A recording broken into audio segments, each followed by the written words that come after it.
Estamos começando mais um episódio do podcast O Faixa Preta. Lembrar que esse é um podcast que eu trago convidados que são faixa preta nas suas áreas de atuação e mostro para você que está aqui assistindo esse capítulo, esse conteúdo que eles têm para entregar para a gente. E hoje a gente tem a honra de receber um cara que é espetacular, é um fenômeno, um faixa preta de relacionamento, Lucas Scudeler. Um cara que tem 4 milhões de seguidores, então isso significa que esse conteúdo de relacionamento tá aí pegando fogo na galera, e você que já acompanha ele, fica ligado em tudo isso que ele vai contar pra gente hoje. Lucas, um prazerzaço. Uma honra, irmão. Muito obrigado, uma honra estar aqui contigo. É um prazer igualmente, cara. E aí queria começar o nosso papo hoje sobre esse tópico de relacionamento. Bora. Que quem tem 4 milhões de seguidores e é o rei do relacionamento... Eu queria que você contasse um pouco pra gente qual é o ponto de convergência hoje. Quem mais está apelando pro assunto? É mais a mulher? É mais o homem? Como é que tá essa relação? Cara, eu acho que a dor é tão aguda dos dois lados, tanto pros homens quanto pras mulheres. Só que as mulheres, elas têm uma sensibilidade maior para um problema e elas buscam ajuda antes. Os homens tendem a ser mais orgulhosos, um pouco mais teimosos também. Precisa quebrar a cara pra falar, cara, preciso de ajuda de alguém. Então, eu tenho 80%, 4 milhões de seguidores, mas 80% é mulher, né? E os homens acabam me seguindo, via de regra é isso aí que os caras falam. Cara, eu te conheci pelo direct que a minha mulher me mandou. Boa. Então a mulher manda os meus vídeos, os meus cortes pro marido, aí provavelmente incomoda, porque ela mandou alguma coisa que tinha uma mensagem ali pra ele. Aí ele fala, quem que é esse cara aqui que tá enchendo meu saco? Aí vai buscar um vídeo e acha um pra ela. Legal. Porque eu falo pros dois. O meu conteúdo não é relacionamento para as mulheres, é relacionamento em geral. É que as mulheres, elas se sensibilizam antes. E aí ele acha um conteúdo e manda para ela. E aí essa dinâmica é interessante que eles começam a aprender mutuamente, ele olhando conteúdos que são relevantes para a esposa, ela olhando conteúdos que são relevantes para o marido, e tem essa troca que é interessante. Então você acha que a busca de solução para problemas que está tendo no relacionamento, a mulher vai mais atrás disso do que o homem? Cara, a gente tem até uma resposta na psicologia analítica, que é uma das disciplinas que eu uso, que é a base de Jung, que o drive motivacional feminino é busca por segurança. Legal. Tudo que elas fazem na vida é para se sentir mais segura. Baseado nisso, elas tendem a ser mais cautelosas numa mediana do que os homens. Então o homem, ele é menos avesso a risco, ele gosta de mais competitividade e às vezes se expõe a inseguranças, a estados de insegurança. A gente consegue ver isso claramente com homens novos, imaturos, adolescente. Ele se expõe muito mais a risco do que a mulher. Esse comportamento, ele vai para a vida adulta. E aí o que a gente tem na vida adulta é quando uma mini insegurança começa a aparecer na vida dela, meio que dispara um alarme de eu preciso corrigir isso antes que aumente. Que não é um comportamento que a gente vê nos homens, em geral. O problema acontece, ele compartimentaliza e fala, depois eu resolvo isso aqui, porque isso aqui não é prioridade para mim agora. Entendi. Então tem um assunto que fica muito em voga também na mídia, que é a mulherada dizendo, o cara me convida para sair, eu vou para um date com ele, aí chega lá, ele quer dividir a conta, ele quer que eu pague, ou ele quer que eu vá de Uber, ele não quer me buscar. E aí muita gente está dizendo, mas são direitos iguais, a mulher buscou essa feminilidade maior, essa posição da mulher na sociedade. Só que quando você comenta isso, por que eu estou trazendo o assunto? Eu lido com empresários. Eu tenho uma consultoria empresarial que lida com muitos empresários do Brasil todo, diversos setores. E o empresário, quando ele tem sucesso, né, ele tem uma gestão forte e a gestão dele tem sucesso, ele traz essa segurança que, para os olhos da mulher, não é o dinheiro, Sim. é a segurança. É isso a capacidade de proteção. É isso. Mesmo porque, cara, a gente olha casamentos bem-sucedidos, vamos dizer que ele já tem uma segurança financeira, uma segurança emocional. E o cara, o marido, às vezes ele tá num drive de vamos construir mais patrimônio. É extremamente comum eu ver a mulher falando assim, amor, não precisa de mais. Eu quero você mais aqui em casa. Se fosse dinheiro, dentro de um casamento funcional, essa mulher ia falar, vai ganhar mais dinheiro, que eu quero ficar mais rica. Boa. Só que não é o que a gente vê. O que a gente vê é que a tomada de decisão feminina vai tender para o âmbito afetivo. Então, uma família muito bem estruturada, onde o marido continua se arriscando como ele se arriscava no começo da carreira para construir patrimônio. Depois que já tem uma estabilidade no lar, você vai ver ela, às vezes, sendo o freio dele. Por quê? Tá assimétrico invertido. Tipo, por que você precisa de mais 1 milhão? Por que você precisa de mais dinheiro? Não é melhor você passar mais tempo com seus filhos? Não é melhor você passar mais tempo comigo? Não é melhor a gente ter mais qualidade de vida do que você ficar workaholic enfurnado lá na empresa para ganhar mais 1 milhão? Que não muda mais a nossa vida. Porque daí é um ganho incremental, não tem um salto mais de qualidade. É verdade. Se fosse dinheiro, esse comportamento se manifestaria na mulher madura, bem casada também, quando o cara tá trabalhando para ganhar mais 1 milhão e ela fala, não, vai ganhar mais 1 milhão mesmo porque eu quero dinheiro. Não é isso que a gente vê. É verdade. Eu tô casado há 27 anos, fiz 27 anos agora, em junho. Temos uma filha de 17, que é a Manu, a coisa mais maravilhosa do mundo, você sabe como é. E a minha mulher, eu trouxe ela aqui também no podcast, entrevistei, Legal. porque ela é executiva, ela começou, desde que a gente se conhece, ela trabalha, ela subiu muito na carreira e hoje é vice-presidente de uma grande multinacional para a América Latina. Tem um Que legal. cargo muito alto Top. dentro de corporação. E eu trouxe ela para falar com as mulheres, porque ela tem uma série de barreiras ali no caminho, né? Sim. Mundo corporativo, sendo mulher, Sim. e o posicionamento de como fica com o lar, com o marido, com filhos e etc. Perfeito. Como é que você lida com esse? Porque isso com certeza chega para você com 4 milhões de seguidores, 80% mulheres, muitas delas trabalham, muitas delas hoje são mãe, pai. Sim. E como é que é isso na vida do dia a dia para esse casal? Porque a gente tem uma geração hoje que larga muito fácil as coisas. Sim. E o que você recomenda? Como é que você se posiciona nesse sentido? Cara, eu acho que a gente tem que dividir em 2 grupos demográficos diferentes. A gente vai falar do casal comum, vamos dizer da mediana do nosso país é uma coisa, e a gente vai falar de outliers. Quando a gente fala de empresário, a gente já está falando da minoria. A gente está falando de 5% da população brasileira se identifica com a mentalidade empreendedora. Isso assim, superestimando, né? Muitas pessoas simpatizam com isso, talvez uns 20% da população simpatiza com o empreendedorismo, mas via de regra, 1/4 desses é o que põe a mão na massa e vira empreendedor. Desses 5%, quantos que têm sucesso? Talvez 0,5%, 10%, uma lei de Pareto 20%, talvez 1% terá sucesso.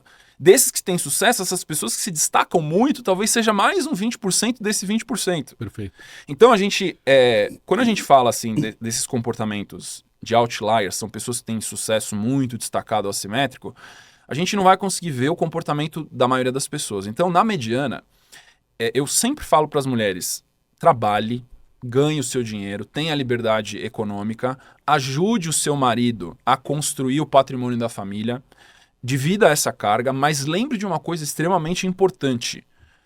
A psicologia feminina, não importa quanto dinheiro você construa, nunca vai trazer tanta felicidade do que a construção de um lar harmonioso e saudável. Perfeito. Porque o DNA, o código, o algoritmo da psique feminina é para a construção de uma vida significativa afetiva. Não é de uma vida significativa produtiva como é para o homem. Que o homem é isso. Porque por que isso acontece?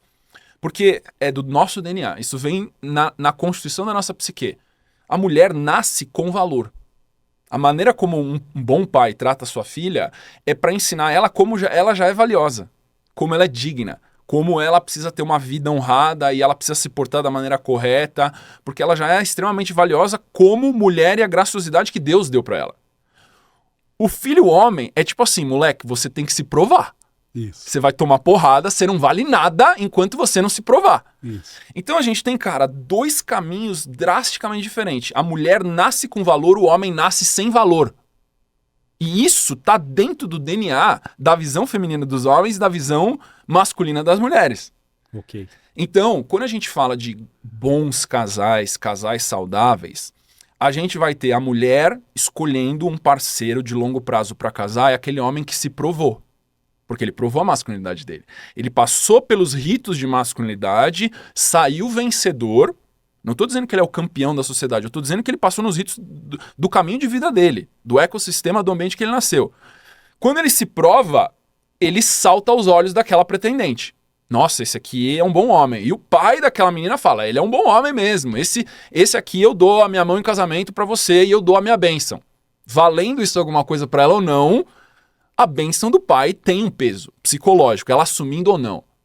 O homem, como a mulher nasce com valor, e isso é algo inconsciente no DNA da nossa psique, a visão que os homens têm é quanto que ela preservou a dignidade dela ao longo da vida.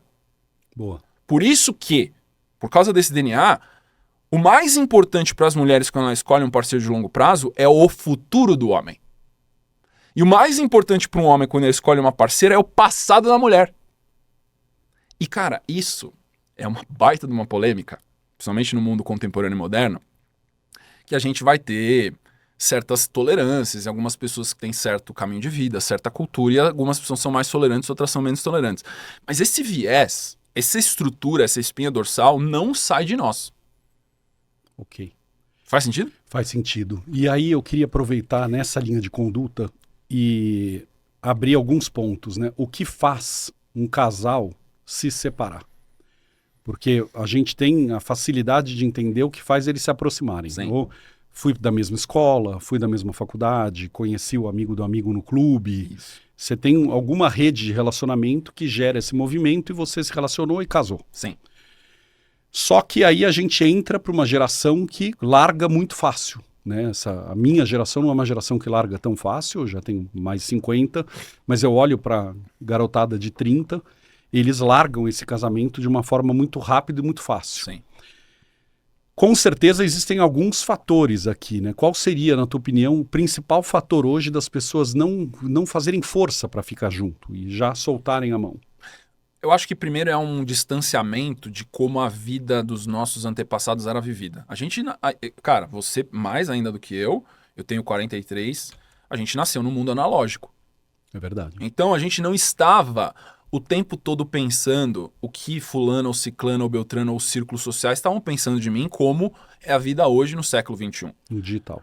Então a gente era menos distraído pelo ambiente. Claro que o ambiente se tornando algo extremamente distrator, que tira a nossa atenção das coisas, você vai ter a pessoa mais concentrada e disciplinada e você vai ter a pessoa menos. O ambiente afetava menos o menos disciplinado antes. Ok. Tá? Hoje, você tem que ter disciplina para não se afetar tanto pelo ambiente, que é extremamente nocivo. Perfeito. Por isso que a gente tem tanto diagnóstico, e é autodiagnóstico também de TDAH, que basicamente você é um distraído. Falta de atenção. Falta de atenção. Aí você tem que tomar medicamento X, Y, Z, e a maioria das vezes, esses diagnósticos psiquiátricos, isso aqui é palavra de amigos meus psiquiatras de 30, 40 anos de profissão. Cara, 95% dos diagnósticos de TDAH é psicoadaptativo. O que significa isso? Você desenvolveu todos os sintomas da síndrome de TDAH, só que eles entram em remissão se você tira os estímulos nocivos. Um dos estímulos mais nocivos é tela e disrupção do ciclo de sono.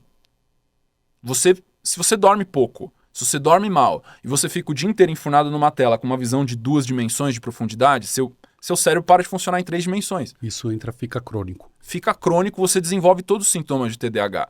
Eu não estou dizendo que o TDAH não existe, sempre existiu, mas é diferente quem tem a genética desenvolvida e somatizada do TDAH genético, que é psicopatológico, que realmente a pessoa precisa de uma assistência psiquiátrica, daquele que desenvolveu por mau uso de telas e maus hábitos. Isso. Então a gente tem muitas pessoas que são indisciplinadas, elas não têm a disciplina da virtude, sendo muito afetadas por esse ambiente tóxico, de uma certa maneira, que distrai a gente com muita facilidade.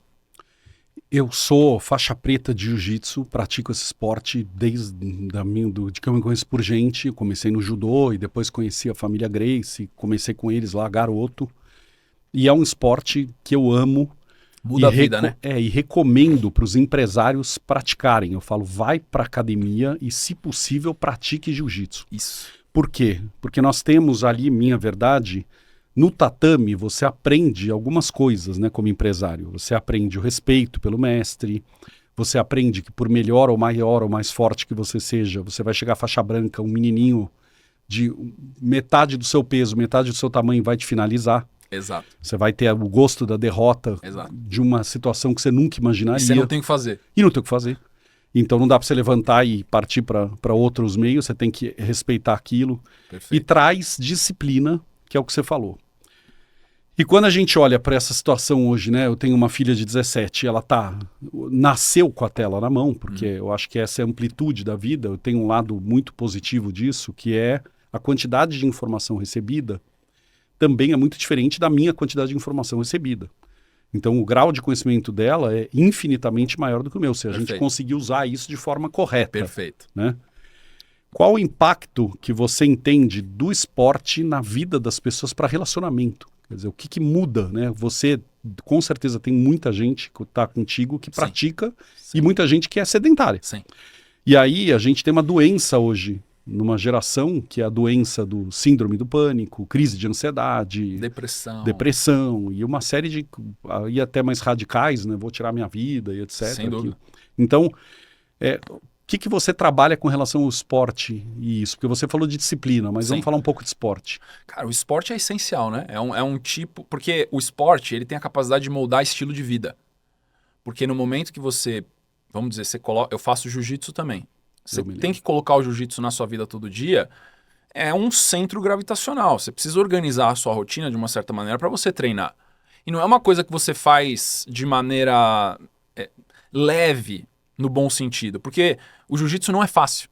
Isso. Não tem um treino que você vai que é fácil. E é exatamente isso que forja a gente. E isso serve tanto para homens quanto para mulheres. Mas o jiu-jitsu, qual que é o grande ponto poderoso que ele tem na minha visão? Ele não é só a camada atlética. Ele tem uma camada psicológica, intelectual e filosófica que quando você pratica ele durante um bom tempo, ou se você já vem de um caminho de vida intelectual, encaixa perfeitamente. Porque eu fiz o caminho da filosofia e da teologia e quando eu comecei a praticar o jiu-jitsu, eu me apaixonei. Porque eu falei, cara, isso aqui explica várias coisas da filosofia. Isso aqui explica várias coisas da teologia. E vários senseis faixa preta, eu falei com o mestre Flávio Bering, que ele fala da filosofia do jiu-jitsu. Isso. E ele viu um podcast meu, ele falou, quero gravar um podcast com você. Ele falou assim, cara, você entendeu a alma e o espírito do jiu-jitsu e você não praticava jiu-jitsu antes. Uhum. Eu falei, por isso que eu comecei a praticar, porque a única coisa que me faltava era a parte atlética, né? Então, outros esportes também têm esses benefícios, principalmente na disciplina, que a gente vai falar. Isso. Mas se você conseguir praticar um esporte que traz... Além da disciplina e do comportamento atlético, do condicionamento atlético, você vai ter benefícios de sinergia gigantesco. Por isso que o jiu-jitsu é tão favorável para o empreendedor. Isso. Porque muda a mentalidade, sua capacidade de receber pressão, de você jogar o xadrez, de achar como escapar de uma situação de morte. Exato. Porque é uma simulação de morte ali. Se aquilo não tem o 3 tapinhas, você morre. Basicamente. É verdade. E aí, na hora que você está sendo ali estrangulado, você não tem dúvida que você pode morrer. Se o cara for mau caráter. Exato. É que você confia, obviamente, no sensei, nos parceiros de treino, no cara que está treinando ali com você, mas você vê quão letal aquilo é. E essa simulação chega muito próximo de uma realidade, obviamente que na rua é outros 500, mas chega próximo de uma realidade que coloca a tua cabeça para pensar em, cara, como é que eu sobrevivo? Exato, eu tenho que sair dessa, como é que eu saio dessa? Eu tenho que sair dessa. Então não é uma simulação que, isso aqui é de brincadeira. Não é de brincadeira porque o cara tá na tua jugular ali, o seu oxigênio não tá chegando no cérebro. Então essa urgência é muito grande. Eu não consigo ver outro esporte que consegue trazer essa proximidade da vida real como o jiu-jitsu. Eu tenho uma bandeira que eu levanto há muitos anos, desde a época que eu fiz o programa na Rede TV, lá em 2009, que nós somos pioneiros em colocar o UFC no mercado brasileiro. E o programa ficou no ar 2 anos e o mercado de luta ali apareceu para o povo brasileiro. Né? O brasileiro entendeu o esporte. E hoje é um esporte que está na família brasileira. Mulher, criança, adulto. Você pode ir com 60 anos, 70 anos, não acontece nada, ninguém vai te machucar. Muito legal. É muito, muito legal. Né? Você vê treinos na hora do almoço ali que são médicos, advogados. Ninguém quer se machucar e todo mundo está ali num super respeito. Tem academias com treino para master agora também. Exato. Tem para criança, tem para master, tem para todo modelo e tipo. E aí, naquela ocasião, nós já tínhamos um problema crônico no Brasil com escolas públicas que o aluno enfrentava o professor. E hoje, infelizmente, a gente está vivendo vias de fato. A gente tem mídia que você assiste aluno partindo para cima do professor, usando violência física. Então, não só a intimidação, mas também a violência física. E a bandeira que eu levanto é de nós colocarmos dentro da grade curricular das escolas um faixa preta de jiu-jitsu para que dê aula de jiu-jitsu para essa garotada. Nossa, animal, cara. Porque eu entendo que a gente tem dois polos. O primeiro é o que você estava falando aqui, o benefício do jiu-jitsu dentro da cabeça dessa garotada. Exato. Então tem a parte física, mas tem a parte emocional. Exato. Então, o que eu vou lidar com isso? Eu vou aprender a lidar com a derrota, com o sucesso, com a diminuir fraqueza. a reatividade também, né? Exato. E, por outro lado, eu tenho a ideia de eu tenho um sensei, que eu tenho uma linha de respeito que eu agora levo para os outros professores. Perfeito. E caso ocorra alguma coisa com algum outro professor, ele também se sente à vontade de falar, amigo, me dá uma ajuda aqui. E aí o sensei ir lá na sala de aula e falar, o que está acontecendo aqui? Você está enfrentando o professor, por quê? Então eu entendo que tem uma dinâmica aqui. Perfeito, cara. Que pode Você coloca um símbolo de hierarquia. O que é esse? Vamos fazer uma psicoanálise do que está acontecendo? Porque eu já falo para você que isso vai funcionar. Se persistir, esse projeto é um projeto de sucesso. Porque muitas vezes, quando a gente vê, principalmente na parte de meninos, normalmente deve vir de meninos, isso aí, Exato. né? De meninos, adolescentes, eles usam da violência porque eles não têm um exemplo de hierarquia paternal na vida deles. Então, quando o menino cresce sem pai e vem aquela onda de testosterona no corpo dele na adolescência, ele acha que força é tomar o que você quer e resolver a coisa na porrada. Só que é uma questão de tempo até você encontrar um outro homem mais forte do que você. Claro. E aí a gente vai observar até que no crime, quando acontecem esses desvios, eles estão se aproximando muito mais na mentalidade do crime. Na hora que ele entra no crime, ele recebe algo que ele não recebeu na família, que é o quê? Hierarquia paternal. Liderança. Porque, cara, não, o moleque que acabou de entrar no crime, sei lá, ele é um aviãozinho, ou que seja lá no comando lá que ele tá, ele não tem dúvida que se ele não executar o comando, vai vir uma punição assimétrica em cima dele. Porque aquele líder extremamente respeitado, mas por medo, não por amor severo, por disciplina, ele vai implementar uma punição bizarra em cima dele. Então ele não teve estrutura de disciplina paternal em casa, ele vai buscar essa estrutura hierárquica em algum outro lugar. Homens precisam de estrutura hierárquica. Isso é um processo de rito de formação do homem. E aí, como ele não tem na sociedade civil ou na família essa estrutura, por causa do enfraquecimento da família, ele vai buscar no crime. Exato. E foi esse o motivo de eu levantar a bandeira, porque eu falei, se a gente conseguir pegar essa garotada na escola, eles são ainda adolescentes. Isso. Então eles estão em formação. Perfeito. Porque se a gente pega eles já na faculdade ou já depois dos 18, aí ele já está formado. Já. Agora, se eu pego ele dos 6 anos de idade até os 18, Sim. então, e eu venho trilhando isso Perfeito. nele, ele entra com 6 anos de idade, ele começa a ter judô, depois ele tem o jiu-jitsu, então ele tem aquela presença, a gente cobre a falta da sociedade ali, esse lar desestruturado, Exato. que reflete aqui, que vai muito de encontro ao teu episódio, porque o teu episódio de relacionamento, ele é lar estruturado, Isso. ou lar desestruturado, que é o que a gente vive hoje com uma grande maioria nas comunidades, etc., Exato. que é um lar muito desestruturado. Exato. Reflete isso na vida dele, ele chega na escola, a gente está falando aqui agora do episódio de respeito, etc. Eu tenho falado muito também do episódio de gestão na escola, porque quando a gente forma essa garotada, eles terminam a escola, entram para as faculdades ou já vão direto para o mercado de trabalho. O Brasil é um país que não prepara ninguém na escola para ser gestor. Ele prepara para ter alguma profissão. Para ser um especialista que executa alguma coisa. Você sai médico, você sai engenheiro, você sai advogado, mas você não sai gestor. Só que na hora que você sai, aí você descobre que você tem que montar um consultório, que um consultório é uma empresa. E que você não tem a menor noção como faz. Eu não sei nem o que é contabilidade, Exato. nem o que é simples, nem o que é MEI, nem o que é lei, nem o que é funcionário, se eu tenho que registrar, que Perfeito. imposto que eu tenho que pagar. E aí ele larga a profissão para olhar para dentro da empresa.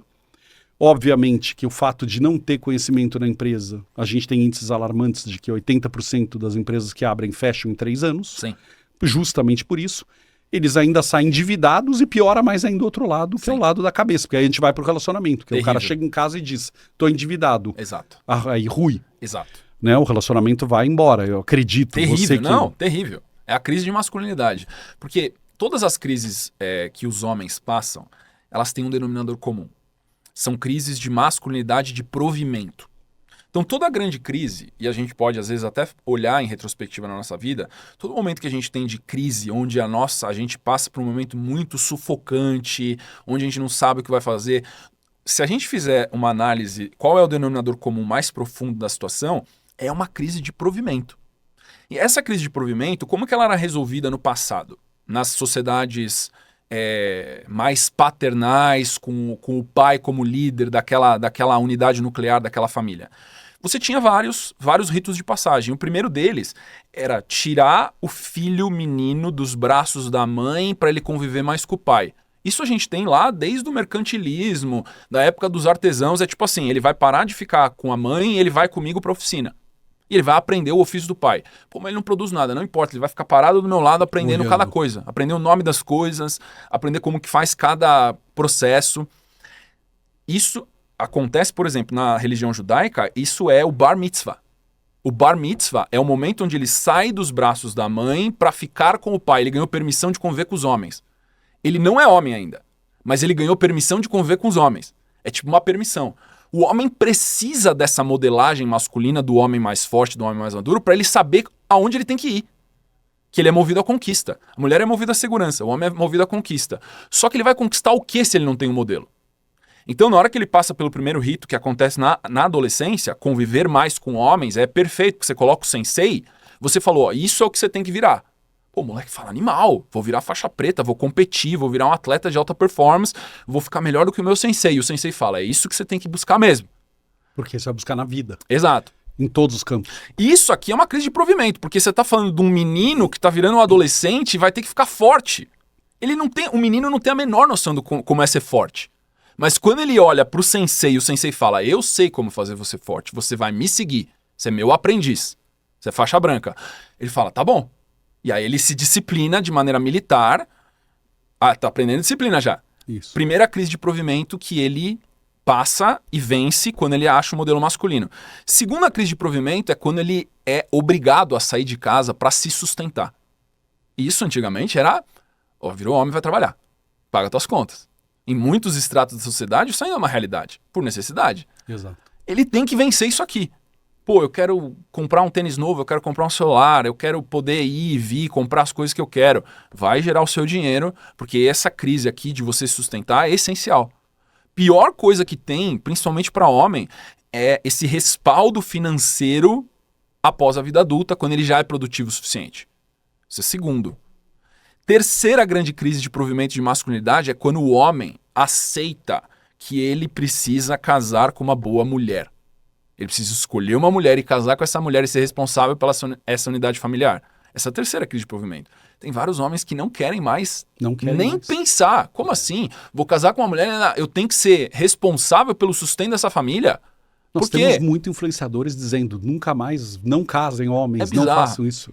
Tem várias narrativas, gente Edu, destruindo a destruindo. ideia da família. É. Como uma potência de construção de afeto e de patrimônio. Exato. Porque não tem nada mais poderoso do que um matrimônio bem estruturado para a construção de afeto significativo, que satisfaz a mulher principalmente, e a construção de um patrimônio sólido que satisfaz principalmente a masculinidade.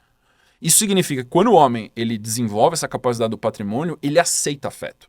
A mulher também, quando ela desenvolve essa capacidade de uma vida afetiva significativa, ela olha para o patrimônio também com bons olhos, porque é a camada de proteção. Quarto grande rito de passagem da masculinidade, que é a crise de provimento, é legado geracional com filhos. Aceita a paternidade. Boa. O cara aceitou um casamento, aceitou estar com uma boa mulher do lado dele. Agora ele quer filhos. Filhos. Família. Cara, é uma crise de provimento. Cara, vários homens bons que eu conheço, às vezes alunos, falam assim, cara, mas eu não sei se eu vou conseguir pagar, como é que eu vou sustentar? Filho é caro pra caramba. Eu falo, aceita o desafio que Deus mostra o caminho pra você depois. Boa. Ativa uma potência que não tá ativada agora. Exato. Porque você é um homem solteiro, um homem casado, só você e tua mulher. É outra. Teu radar tá em outro lugar. Você não arrisca o suficiente pra ter recurso pra sustentar uma família. Exato. Porque tua cabeça tá pensando em fazer conta pros dois. Exato. Então você tem que primeiro comprar o problema, a solução vai vir ao longo do caminho. Isso é outra crise de provimento e de masculinidade. Porque você tem que comprar o problema antes de ter a solução. Exato. E o quinto grande rito clássico de passagem de provimento da masculinidade é a criação de legado. Cara, casei, criei meus filhos, trabalhei, atendi todas as expectativas, e agora? O que eu vou deixar para quando eu não estiver aqui? Isso é outra treta, é a maior treta pro homem. É tipo, por que eu passei nessa terra? Foi só para deixar meus filhos, para atender a minha mulher, para a gente viver uma vida legal. E isso gera uma grande crise na meia-idade no homem. Se ele não compra esse desafio, ele esvazia a alma dele. Ele fala, cara, tem que ter alguma coisa a mais. E é esse legado social que ele deixa para as próximas gerações, que não necessariamente precisam saber o nome dele. Exatamente. Faz sentido esses ritos? Faz muito sentido. E hoje, quando você está lidando com os casais, qual é hoje a maior dor deles? Que você deve ter um ranqueamento aí de a maior procura está em não se separar por algum motivo que está crônico. Sim. O que é o crônico hoje? Onde está a grande dor da galera? Porque tem muita gente vendo a gente, você tem Sim. muito seguidor, e é legal a gente falar sobre as dores, né? Onde dói pra galera hoje nos relacionamentos? Cara, sem dúvida nenhuma, os homens não sabem o que é masculinidade mais e as mulheres não sabem mais o que é feminilidade. E isso gera uma desconexão tão profunda de significado. E quando a gente fala de mundo moderno, e aí muitas pessoas podem chegar e falar assim, mas eu quero ter liberdade de fazer o que eu quero. Eu não estou dizendo aqui sobre liberdade, ou a mulher poder trabalhar, ou o homem poder ficar mais em casa. Não é nada disso. Tem vários modelos hoje de negócio onde essas liberdades vêm como um grande conforto e luxo. A questão é o que traz plenitude para a sua alma. E quando a gente vê esse código, esse protocolo, ele não se desvia. O homem ele vai ter plenitude quando ele atender a masculinidade e após atender a masculinidade ele tem um espaço de luxo para fazer coisas a mais, né? A mulher, quando ela atender a feminilidade e aí com um espaço de luxo atender espaços para fazer coisas a mais. Na prática, o que significa isso? Eu falo para as mulheres, cara, trabalhe, ganhe dinheiro, seja uma grande executiva, mas lembre que você tem um relógio biológico, onde todos os seus hormônios, ao longo da sua vida, eles mudam ao longo da década de vida que você está vivendo. Se você não entender que o teu corpo é um reloginho e que ele não vai mudar por opiniões, ele não vai mudar por narrativas, ele não vai mudar se você for a líder de uma causa que vai contra a sua biologia, o seu corpo vai gritar na hora que o reloginho bater. Se você não colocar isso como uma prioridade, e muitas mulheres, elas podem ter uma narrativa gigantesca. Na hora que o relógio biológico grita, cara, aquilo é a prioridade máxima para a vida dela. Claro. Só que se ela não construiu uma vida digna que leva ela para atender aquela necessidade do relógio biológico, ela não vai conseguir atender. Se ela viver uma vida desregrada, workaholic, executiva, cara, eu atendo várias mulheres de alto padrão aquisitivo, que são grandes executivas, aí chegam, sei lá, com 38, 40, 42, 44, e o estado hormonal delas não está apto à maternidade. Exato, passou o tempo. Ela pode ser uma mulher muito bela, um baita patrimônio, super inteligente, só que agora, com 40 anos, ela fala, cara, eu quero ser mãe. Aí ela vai lá no médico e fala, cara... Biologicamente é mais difícil. Muito mais difícil. Mais. E aí, esse estilo de vida, de produtividade, de ser workaholic, de alto nível de performance em grandes corporações, ele não orna muito bem com a maternidade. Tá? Por construção arquetípica. Boa. Isso significa que ela não pode ser mãe? De maneira nenhuma. Várias alunas minhas eu ajudei dentro desse processo, altas executivas, mulheres de alta produtividade, como é que a gente constrói uma rotina feminina para facilitar o seu corpo a entender que você quer a maternidade. Só que ela vai ter que mudar muita coisa na mentalidade dela. Imagina uma mulher vivendo 4 décadas numa direção e agora ela vai fazer uns 180 graus. É muito radical. É muito radical. Entendeu? Até porque as relações que ela construiu, normalmente ela tem um marido que ela olha pro lado e o cara fala, cara, essa mulher segura as pontas, essa mulher aguenta carga, essa mulher quer compartilhar, quer construir patrimônio junto comigo. Ela chega e fala assim, cara, eu vou me dedicar à maternidade e eu não sei quando eu volto pro mercado de trabalho. E o cara fala, cara, da onde nasceu essa mulher? Vira a vida de ponta cabeça do casal. Vira a vida de ponta cabeça. Então, não é que ele não esteja disposto, porque se ela casou bem, provavelmente ela vai ter um marido que compreende isso tudo se tiver diálogo. Só que tem que entender que na visão dele é tipo assim, ela fez um 180. Ela deu um cavalo de pau. E agora aquela mulher que ele casou, que tava numa direção de vida, agora tá com um desejo diferente, por exemplo, de ser mãe, isso via de regra acontece com mulheres nessa faixa, de 35 a 40 anos, e ele tem que digerir aquilo, de certa maneira. E tem que ter condições também para que isso aconteça. E aí vai ter grandes problemas, porque ela estava operando numa energia mental masculina há décadas. Esse cara já não estava na sua potência masculina máxima, mesmo que seja masculino. Por quê? Porque ela ocupava muitos espaços masculinos. Então ele não precisava ser o cara. protetor, provedor. Porque a mulher dele é masculina igual ele ou mais. E aí a gente já tem um relacionamento disfuncional porque eles não ocupam as suas polaridades psíquicas de maneira coerente e harmoniosa. E aí o que acontece? Quando entra num processo de terapia, eu tenho que maximizar a potência masculina do cara, ele vai ter que aguentar pressão, ele vai ter que aguentar passar pelos portais de crise de provimento que ele não passou, porque provavelmente com uma mulher masculina, ele não foi nem obrigado a passar. Claro, porque teve uma inversão de papel. Por exemplo, o cara não é tão masculino, aí ele acha uma mulher super masculina, por conveniências eles se sentem atraídos e ele fala assim, vamos casar, mas vamos morar junto. Não precisa casar, não precisa casar na igreja, não precisa fazer voto. E a gente compartilha as contas. E ela fala, beleza, eu sou uma mulher foda mesmo, então beleza. E aí eles moram juntos. Ele não passou pela crise de provimento do casamento. Ele ainda tá pré-casamento. Ele pulou a etapa. Mesmo porque eu já vi muitos homens morando junto com uma mulher há muitos anos, já com filhos, sem planejar. E você pergunta, você é casado? Ele, não. Aí a mulher olha pro lado assim, com o olho desse tamanho e fala assim, como que você não é casado? A gente tá 10 anos morando junto, a gente tem 3 filhos, a gente não é casado? Não, eu não casei no papel. Por isso que a crise de provimento, ela tem que ser de livre e espontânea decisão. Ele tem que falar, eu compro esse desafio. Senão, não vale pro cara. Ele não tá investido naquilo.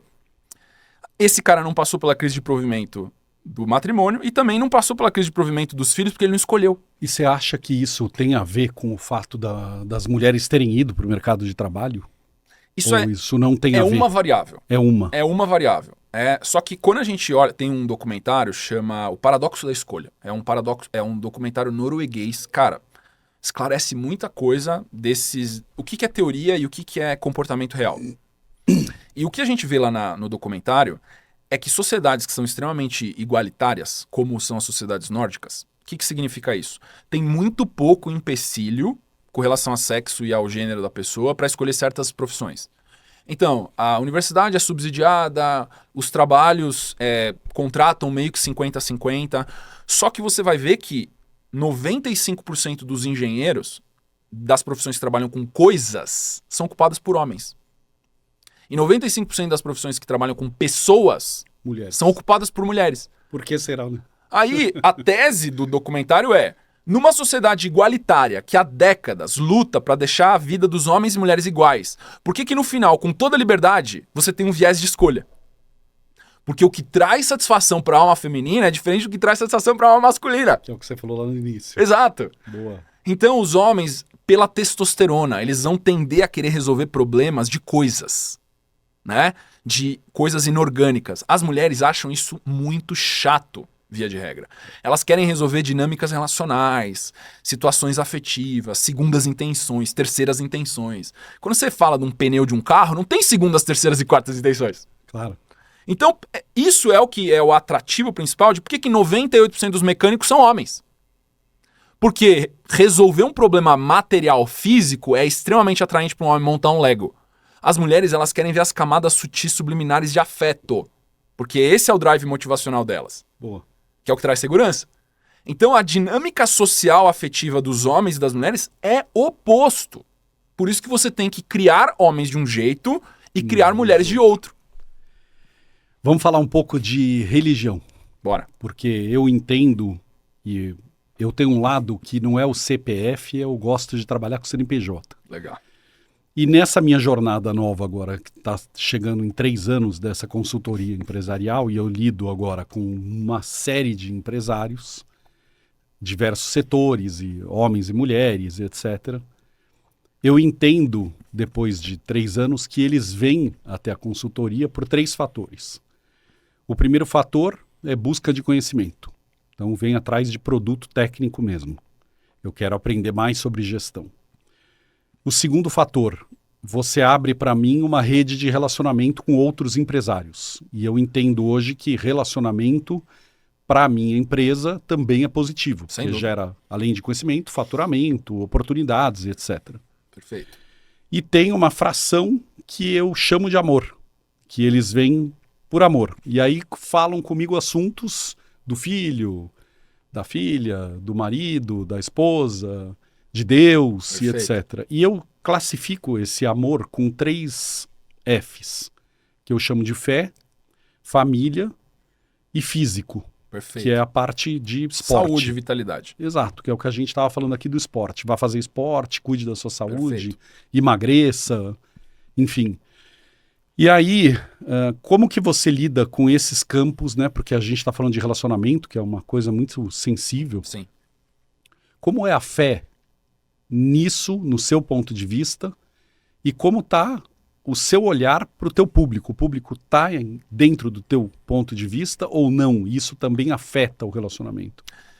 Edu, tem uma coisa que eu acho que é uma ilusão na sociedade, que muitas pessoas acham que elas não operam baseado em fé. Elas acham que a fé não faz parte da equação delas. São pessoas mais focadas nos assuntos do mundo, às vezes se identificam como ateu, como agnóstico.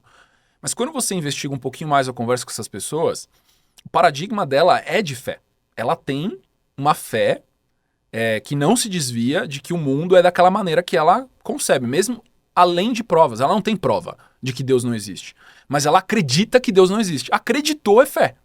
Exato. Então, a própria equação do ateu, do agnóstico, na equação dele, a fé está embutida. Apesar de na narrativa dele ele dizer que não. Boa. Tá?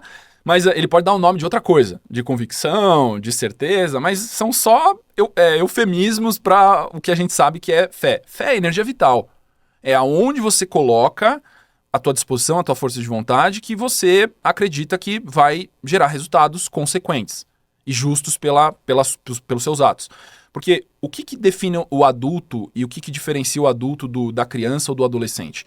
O adulto, ele tende a ser mais consequente. Do ponto de vista prático eu tenho uma sequência de atos ao longo do meu dia que eu acredito, fé, que vai gerar uma consequência vantajosa pelo caminho de vida que eu decidi trilhar. Faz sentido? Faz. Eu levanto e falo, cara, eu tenho que falar com o meu advogado, eu tenho que pagar esse imposto, eu tenho que falar com o cliente tal, eu tenho que fazer uma call, fazer uma reunião, porque esses atos, essas decisões são consequentes para o resultado que eu quero gerar. Perfeito. Um adolescente e a criança é inconsequente. O que significa isso? Ele decide fazer agora algo que ele não sabe a consequência que vai gerar. Então, por exemplo, eu vejo minha filha, fala assim, eu quero acordar. Pai, eu quero comer uma tranqueirinha. O que é a tranqueirinha? É uma bala, é um chocolate. Eu falo assim, você não pode comer tranqueirinha enquanto você não comer comida que te deixa forte. E aí eu tô ensinando a ela ato-consequência. Ato-consequência. E, sem ser aqueles loucos que não tem desvio na vida, tem um espaço pro prazer também. Eu não sou contra a tranqueirinha, desde que ela tenha a disciplina do que ela sabe que é a consequência. E hoje ela já sabe, tem que comer proteína, né, papai? Isso, filha, tem que comer proteína.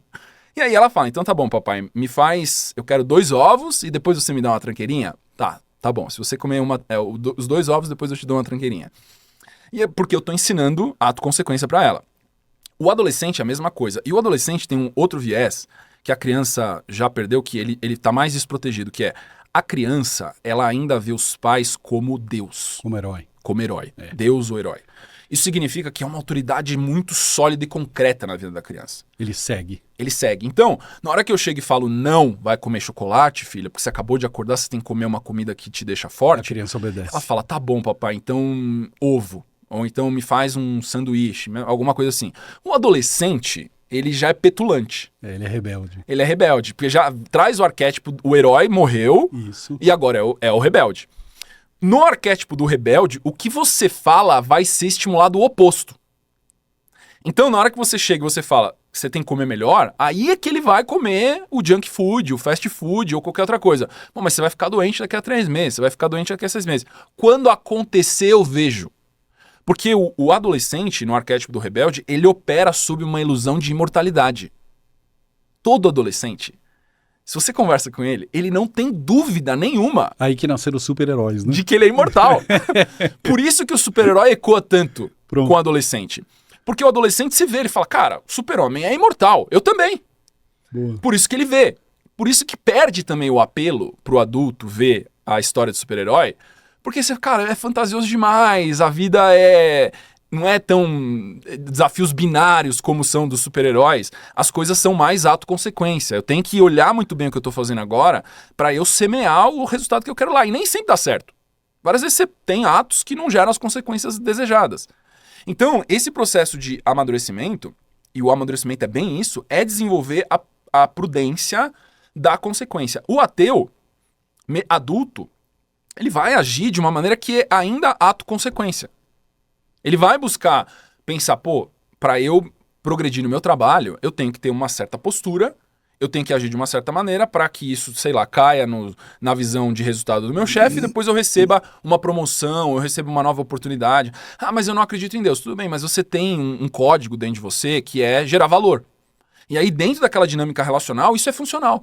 Mas dentro dos seus relacionamentos, você entende que quem tem fé tem relacionamentos melhores?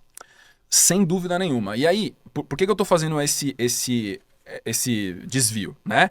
Porque quando a gente olha pessoas que são agnósticas, e não o ateu, porque o ateu ele entra numa convicção cega, mas o agnóstico é aquela pessoa que fala, eu não sei se Deus existe ou não, mas ele segue o padrão da lei de ouro do Evangelho de Lucas, que é, faça com os outros aquilo que você aceitaria que fosse feito com você. Isso já é extremamente funcional. E a gente vai ter muitos agnósticos com relacionamentos maravilhosos, tá? Isso não significa que se você tiver uma fé muito madura e alinhada, você desperta potências que uma pessoa operando no nível da lei de ouro não desperta. Porque tem dilemas na nossa vida que só uma fé madura resolve. Por exemplo, uma grande doença, uma grande perda, uma falência. Todos os momentos de grande crise de identidade, crise existencial, por exemplo, as crises de masculinidade que eu passei aqui, é muito mais fácil você passar com fé em algo maior. Claro, claro. Muito mais fácil. É claro. Porque eu tô entrando no desconhecido. Eu tô comprando um problema muito maior do que eu. Como é que eu faço isso? Cara, fé em Deus. Tenha fé em Deus, que Deus vai te dar os recursos. Como que o agnóstico resolve isso? Cara, ele vai ter que se apoiar em artigo científico, ele vai ter que conversar com um monte de gente que já fez isso. É um caminho muito mais longo do que se ele tivesse, por exemplo, fé em Deus. Faz sentido? Faz sentido. Então, quando ele tira esse apoio, o respaldo da fé teológica em Deus, num Criador, ele dificultou a vida dele. O caminho mais fácil é, se você acredita que existe um Criador amoroso, que quer o seu bem e que quer o melhor para você, o que você faria nesse instante, nessa decisão crucial que você está dando um passo no desconhecido? E o que a gente vê é que as pessoas que têm uma fé madura e verdadeira, não uma fé infantilizada, porque tem muita gente com fé infantilizada também, que é aquele negócio assim, ah não, Deus vai resolver para mim. Tá na moda. É. Porque é fácil. Claro, joga no colo dele, ele resolve. O Freud falou isso, é pensamento mágico. Isso é pensamento mágico, é adulto que acredita em mágica.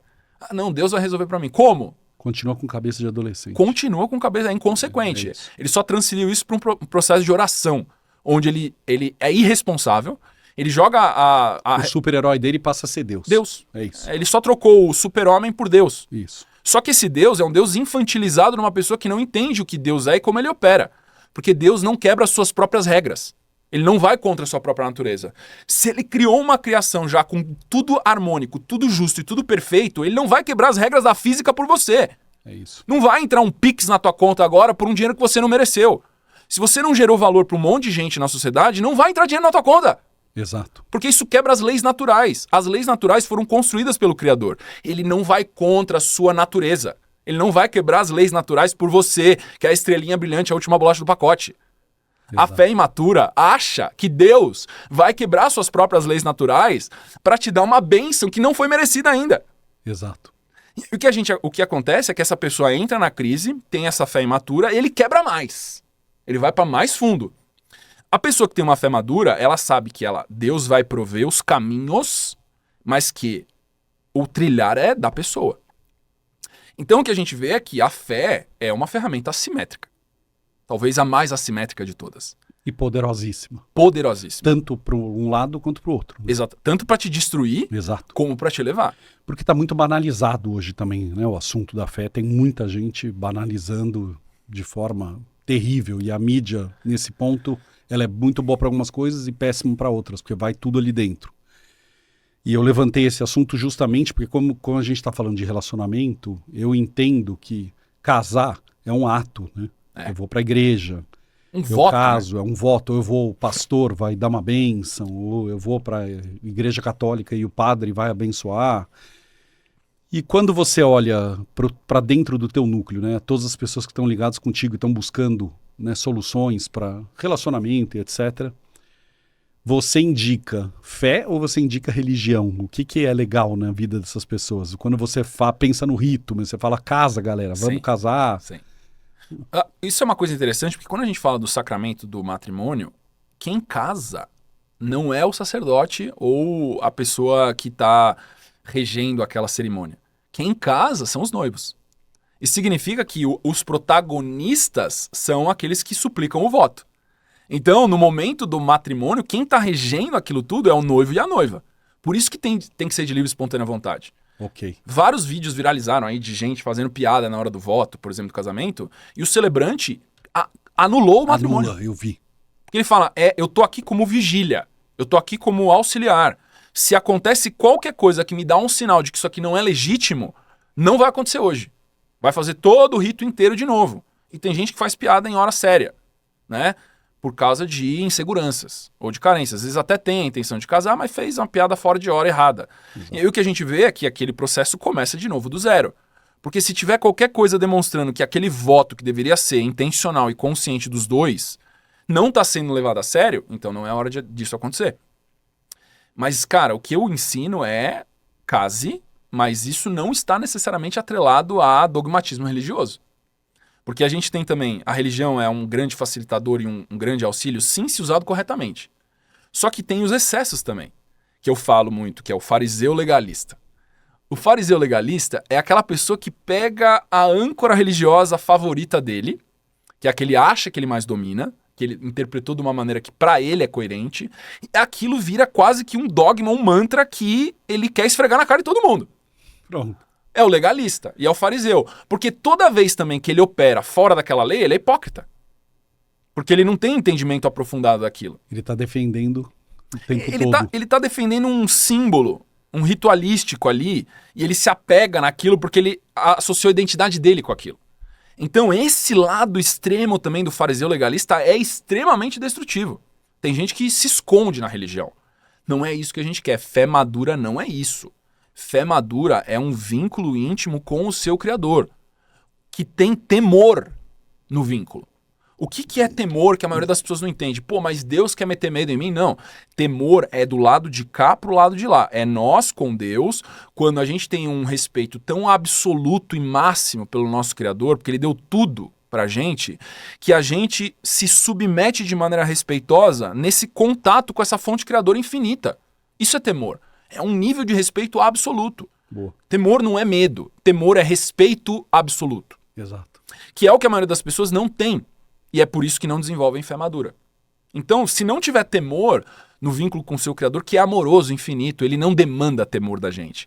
Só que, quando a gente fala de um vínculo com o sagrado, a única maneira da gente se portar verdadeiramente com o Criador, que deu tudo para nós, é com temor. É com respeito máximo. É verdade. Eu tenho uma brincadeira, uma analogia que eu faço no mundo empresarial com relação a Deus, que eu, por muito tempo, né, eu fui empresário lá atrás com a Naja, quando eu fundei a empresa, eu levei a Naja desta forma. Eu levei a Naja nas costas, pela minha força do braço. E hoje, com a empresa nova que eu tenho, essa empresa de consultoria, eu estou fazendo esse movimento e não mais esse. Perfeito. E eu chego até a arriscar dizer que esse movimento que eu acho que eu estou fazendo é ele que está me dando a oportunidade de ainda não ter tirado da minha frente para não me sentir tão inútil. Entendeu? Sim, sim. É o amor dele por você. Eu entendi que houve uma troca de mãos. Nunca foi pelo que eu quero, sempre foi pelo que ele deseja. Perfeito. Né? Então, no momento que eu entendo isso, parece que você tira uma tonelada de cima de você. E aí as coisas ficam muito mais fáceis. Porque fé, no final do dia, é tudo aquilo que a gente não consegue ver. Mas a gente acredita. Sim. Né? E se você tem Criador, se você tem Deus no teu coração e você sabe que aquilo virá para você, você tem que fazer, né? Tem que estar no ato. Excelente, eu acho que a gente cumpriu aqui uma missão espetacular, que foi falar muito de relacionamento. A gente tem uma geração jovem aí hoje, né? Que a idade de se relacionar e se casar é 20, 30. Sim. Né, que é o início da começar a namorar mesmo, noivar, casar, etc. Sim. E como que as pessoas que estão nesse momento e hoje ainda não estão ligadas a você, porque eu vou falar para a galera que eu te conheço já há mais de 1 ano e meio, 2 anos, me lembro lá a gente, 1 ano e meio atrás, tomando um café, você tinha menos de 500 mil seguidores, Sim. De repente, 1 ano e meio depois, você tem 5 milhões de seguidores. E eu falei isso para você que ia chegar, não falei? Exatamente. Você falou lá no café. Falei. Porque você enxergou ali, você falou, tem uma dor aqui hoje na humanidade isso. e eu tenho como cuidar disso, ajudar essas pessoas. Isso. E aí, como é que essas pessoas fazem para... O que que você entrega para elas hoje, né? Então, assim, eu vou te seguir na mídia social, mas como é que eu tô com uma crise no meu relacionamento hoje? Como é que eu acesso, Scudder? O que que eu tenho que fazer para te achar? Como é que funciona isso? Eu acho que o ponto principal é trazer mais clareza, mais uma visão mais intencional do que é se relacionar. Do lado da mulher, num posicionamento feminino, e do lado dos homens, num posicionamento masculino. Legal. E a gente vai voltar para aquilo que é uma referência clássica de um relacionamento entre um homem e uma mulher de maneira saudável, de maneira produtiva e cooperativa, porque o matrimônio é isso. E é importante a gente entender que a psicologia e a biologia masculina, ela tem vantagens extremas para certas funções. A psicologia e a biologia feminina tem vantagens extremas para outras funções. Quando isso fica claro, sem ideologia, sem rótulos, e a gente se une com um parceiro de vida, um cônjuge, que entende esses posicionamentos clássicos que maximizam a psicologia e a biologia, cara, você vai ter um matrimônio que é um exponencial. Vai elevar a uma potência gigantesca. E você vai construir matrimônio e patrimônio. Porque eu uso o termo de referência, que é uma mulher muito madura, eu chamo de matriarca. E um homem muito maduro, eu chamo de patriarca. E isso vem até do entendimento de matrimônio e patrimônio, que é a instituição construída para proteger a matriarca é o matrimônio. Então a matriarca tem o matrimônio para protegê-la e o patriarca tem o patrimônio para protegê-lo. O que a gente tem como dois grandes frutos de uma vida conjugal bem desenvolvida é o desenvolvimento do matrimônio e do patrimônio. E tem muita gente, eu vejo vários homens falando, não, mas eu tenho que desenvolver riqueza, patrimônio e tudo mais. Cara, casa com uma boa mulher, obviamente. Já é um super patrimônio. Já é Esse é o maior patrimônio. E porque ela vai ocupar uma função que é inata das mulheres. Né? Minha mulher faz isso, cara, eu tô há 25 anos com a minha mulher. Boa. Ela tem a capacidade, o radar dela, que busca segurança, toda vez que aparece um assunto que gera uma ligeira insegurança afetiva, ela acende o alarme e ela me fala, cara, esse assunto não me cheira bem. Toma cuidado com isso aí. Presta atenção nas pessoas. E eu sei que o sistema dela é vinculado a pessoas, não é a coisas. Então eu já faço esse filtro de qualidade. Tá, ela tá me dizendo isso, então, porque as pessoas envolvidas, talvez o radar dela captou alguma coisa. E, cara, é tiro e queda. Toda vez que ela me falou, cara, toma cuidado com esse negócio, ou o negócio deu ruim, se eu não ouvi ela, ou eu não entrei e depois o negócio deu ruim sem eu entrar. Eu falei, cara, me safei de uma grande... Boa. E aí, ainda bem que eu tenho ela. Ainda bem que eu tenho ela. Então ela é um grande radar de vícios ocultos, por exemplo, em negócios. E ela não precisa entender do negócio, ela nem entende dos negócios que eu faço, mas ela entende de pessoas, ela entende afeto. Então, quando ela fica insegura, eu falo, cara, deixa eu diminuir a velocidade, deixa eu colocar uma lupa maior aqui, deixa eu fazer questionamentos diferentes, para que eu também não entre só na mentalidade de resolver o problema, né, de montar o Lego, e ficar cego para variáveis que eu não estou olhando, que ela olha. E aí o que acontece é que ela multiplica a minha potência de produtividade. Boa. Eu gero riqueza muito mais rápido quando eu sigo os conselhos da minha mulher. É claro. Só que o que é uma coisa muito importante entender? O interesse dela não é que eu multiplique mais rápido o patrimônio. O interesse dela é que eu não me ferre. Exato, não se machuque. Ela tá falando aquilo porque ela quer cuidar de mim. Exato. Ela tá Só cuidando. que eu pego aquilo e falo, beleza, eu fico muito feliz porque ela tá querendo cuidar de mim, mas eu sei cuidar de mim também, e vou lá como homem e mudo a minha maneira de me posicionar e de fazer um negócio, já agora com o input daquela conselheira muito boa de afeto e de espiritualidade. Isso muda o negócio, a estrutura do business, e aí um business que poderia ter falhado se eu não tivesse o conselho, às vezes dá certo. Ou eu saio de um navio que estava naufragando. Cara, isso não tem preço. Você não consegue construir patrimônio na velocidade quando você está num grande matrimônio. Não tem nada igual. Isso. Eu acho que a gente vai encerrar por aqui, porque a gente tem nessa mesa 25 anos de casado, 27 anos de casado, e ao lado de um grande homem tem uma grande mulher, né? Ao lado de uma grande mulher tem um grande homem. Exato. Eu acho que esse é o grande segredo do sucesso. Você tem filhos, eu também, que é uma grande glória e graça de Sem Deus dúvida. para nós, né? Um presente. Acho que é maior, né? Eu brinco com a Dani, que eu falo, a gente já era 100 e com a Manu virou 110, né? Então esse eu acho que é o grande barato da história. E hoje eu fiz questão de te trazer para falar disso, de relacionamento, porque no mundo empresarial, relacionamento, as pessoas muito olham para resultado financeiro. Eu vou me relacionar para gerar mais negócio, e para isso e para aquilo. No final das contas, não é. Quando você se relaciona não pensando no negócio, é isso Exato. que eu falo para os empresários, o negócio vem. Exato. É o contrário. Exato. Não vá atrás do negócio, o negócio é consequência. Isso. Vá atrás do relacionamento. Isso. Então eu promovo, por exemplo, na minha casa, a noite de oração para empresários. Perfeito. Eu batizo lá de noite de oração para empresários. Junto um monte de empresário e falo, vamos abençoar nossos negócios. Mas no fim do dia é para trazê-los, porque o empresário é mais cético, Sim, né? Ele quer sim. ficar mais protegido. Aí ele fala, então eu vou, porque já que é para abençoar o meu negócio, é melhor eu ir. Então eu Sim, vou. sim. Aí ele vai. E aí lá na hora, depois tem um relacionamento que Sim. ele, quando sai, ele começa a perceber aquilo, depois eles acusam e falam, pô, espetacular, porque eu atirei numa coisa e obviamente acerto Exato. na outra. É buscar o relacionamentos significativos. Você tem que Isso. buscar algo de substância.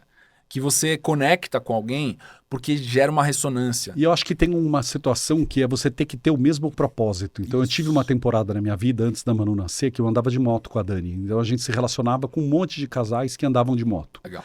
Viajávamos juntos, etc. Mas o que tinha em comum? A moto. Tinha algo em comum. Perfeito. Então ali você tinha diversas pessoas completamente diferentes uma da outra, mas tinha um propósito comum. A história do jiu-jitsu. Exato. Eu tô no tatame, tem um propósito comum aqui. sim. Todo mundo diferente, Exato. mas tem um comum. O empreendedorismo. Exato, exato. Então acho que esse é o segredo, né? É equalizar o relacionamento. Eu acho que é Sim. assim que a gente precisa encerrar o nosso capítulo de hoje. Dá pra gente voltar aqui outros dias para falar muito mais disso, porque é infinito o assunto. Infinito. É infinito. Mas acho que a base, né, desse nosso podcast de hoje, esse faixa preta, deixar isso amarrado na cintura da galera, é cuidar do relacionamento Sem e não dúvida. efetivamente só do casamento. É relacionamento com pai e mãe, relacionamento com filho, Com todo mundo. com amigos, com empresários, com o seu cliente. ecossistema, com cliente. Exato. E se você tem Deus, a base dele é entregue por amor Isso. e não por dor. Exato. E aí a gente... chega Obrigado, lá. Edu. Muito obrigado. Prazerzaço, cara. Foi sensacional. Ótima conversa. E para a gente encerrar o capítulo de hoje, vocês já sabem, eu entrego uma faixa preta para o meu convidado. Uau. Eu sou mestre, então eu posso te graduar. Olá. Você está graduado na vida, né? Eu sei que Muito. você está dentro do tatame. Exato. E o teu mestre, depois ele me liga. Mas aqui está a tua faixa preta da vida. Você Obrigado, é black Edu. belt do mundo de relacionamento, desse mundo de psicologia, de cuidar das pessoas. Continue aí, tua missão é linda. E faça isso por muitos anos, porque a humanidade agradece. Obrigado, Edu. Obrigado pelo Feito. carinho. Tamo junto. Então, galera, vocês que estão aqui, que acompanharam Scudeler conosco, esse cara espetacular que fala de relacionamento, você que está com alguma dor no relacionamento, que todo mundo tem uma dor no relacionamento, se já não segue ele, segue, porque ele tem muito movimento, muito conteúdo para te ajudar em todos os aspectos. Os